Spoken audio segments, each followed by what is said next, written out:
చాలా మందికి చాలా సందర్భాల్లో మీరు టీవీలో చూస్తూ ఉంటారు. మరి వారిని కానీ వారి నాన్నగారు మోహన్ బాబు గారు చాలా పేరుగాంచిన నటుడు వారు. మరి ఈరోజు ప్రత్యక్షంగా మీ ముందుకు వచ్చినప్పుడు ఒక నటిగానే కాదు, సమాజంలో ఒక మార్పు తీసుకురావాలని, సహజ నటిగా ముందుకు పోవాలని ఆలోచన చేస్తూ ఉన్న వ్యక్తిత్వం గల వ్యక్తి మంచులక్ష్మి గారి ఆలోచన విధానానికి తప్పకుండా మేము హృదయపూర్వకంగా అభినందనలు, కృతజ్ఞతలు తెలియజేస్తాము. మనకు కావాల్సింది విద్య. హైదరాబాద్లో ఒక ప్రధానమైన కార్యక్రమం వారి సంస్థ వారు నిర్వహిస్తూ ఉన్న తరుణంలో వారు నన్ను ప్రత్యేకంగా ఆహ్వానం పలకడం జరిగింది.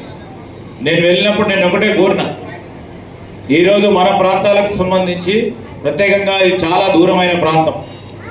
ఈ దూర ప్రాంతాలకు సంబంధించి ఒక పరంగా ప్రభుత్వ విద్యకు సంబంధించిన అన్ని అంశాలు ప్రభుత్వ పరంగా మేము ముందుకు వెళ్తూ ఉన్నప్పటికీ కొన్ని ప్రైవేట్ విద్యా వ్యవస్థలు కూడా ఇక్కడున్న విద్యా ప్రమాణాలను పెంచడానికి ప్రయత్నం చేస్తూ ఉన్నప్పటికీ మేము మంచులక్ష్మి గారిని వారి సంస్థను కోరటం జరిగింది. ఆ రోజు మా ప్రాంతంలో కూడా మరి మీరు ఒక ప్రత్యేకమైన కార్యక్రమాన్ని చేపట్టాలని వారి కోరిన వెంటనే వారి పూర్తి స్థాయిలో సంస్థను ఇక్కడికి పంపించి ఇప్పుడు ప్రధానంగా 6 పాఠశాలలను ఈ నియోజకవర్గానికి సంబంధించి ఈ జిల్లాలో ఇంకా అనేక పాఠశాలలను కూడా వారు ఈరోజు టీచ్ ఫర్ చేంజ్ సంస్థ ద్వారా డిజిటల్ క్లాస్ రూమ్స్ ఏర్పాటు చేయడంతో పాటు వ్యక్తిగత ప్రమాణాలు ఆ విద్యార్థులందరికీ కూడా మెరుగుపరిచే కార్యక్రమానికి నాంది పలికి ఈరోజు మనం అంతని హెడ్ క్వార్టర్స్లో ఈ గర్ల్స్ స్కూల్లో చేస్తూ ఉన్న కార్యక్రమానికి వారికి ప్రత్యేకంగా మా విద్యార్థుల తరఫున, మా అధ్యాపకుల తరఫున,